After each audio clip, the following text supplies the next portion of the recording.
しというのがあって自民党ここまで来ていろいろ今総裁選やってるわけですが、ここは責任を問われるということはない。私も今回、先日総括を行いました、総括を発表させていただきました。その総括を発表した上で自分自身の態度を決定するとこのように申し上げているんですけれども、やはりこの今までの延長線上ではとにかく党の未来はないという深いこの改革案を出した、その改革案が実行に移される、そして若い世代にきちっと引き継いでいく、そのことを、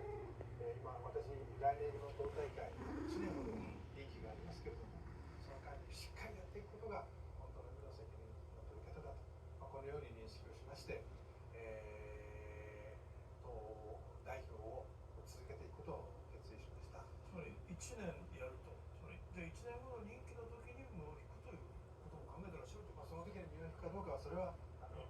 その時点でまた決断をしたいと思いますが、少なくともこの残された任期、しっかりと西田幹事長とともに、この改革を実行していくという、今回この総括を求めた我々の責任として実行していくということを考えています。そこは皆さん納得してもらえたと思ってますか？はい、納得していただけたかどうかは別にして、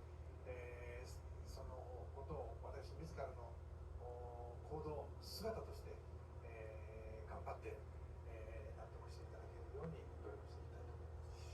思います。もう一つぜひ伺いたかったのは、茂木さんは国民民主か維新かはっきりおっしゃる、どちらかと連立を組みたいと茂木さんはおっしゃる。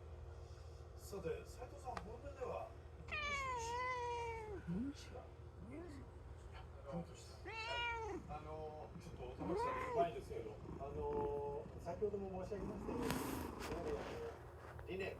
政策の一致が、そしてその政策を実現するということが大事だと思います。そういうのはちょっといいですか？先ほどちょっとご紹介しましたが、実はラブコールを送ってらっしゃる。つまり政策が近いよねとわざわざおっしゃったというのは、これは維新じゃなくて国民民主だな、みんな思ってると思うんです。とかそういう人も心のどっかに終わりだったということです。それはある週刊誌で亀井静香さん、亀井静香さんと対談を読みました、読みました。で、亀井静香さんはもう大の玉木さん推しの方でございます。存じております。で、連立組むんだったら国民民主党だよと何度も私に迫られて、私は言わされたと。ただですね、こういうふうに言ったんです。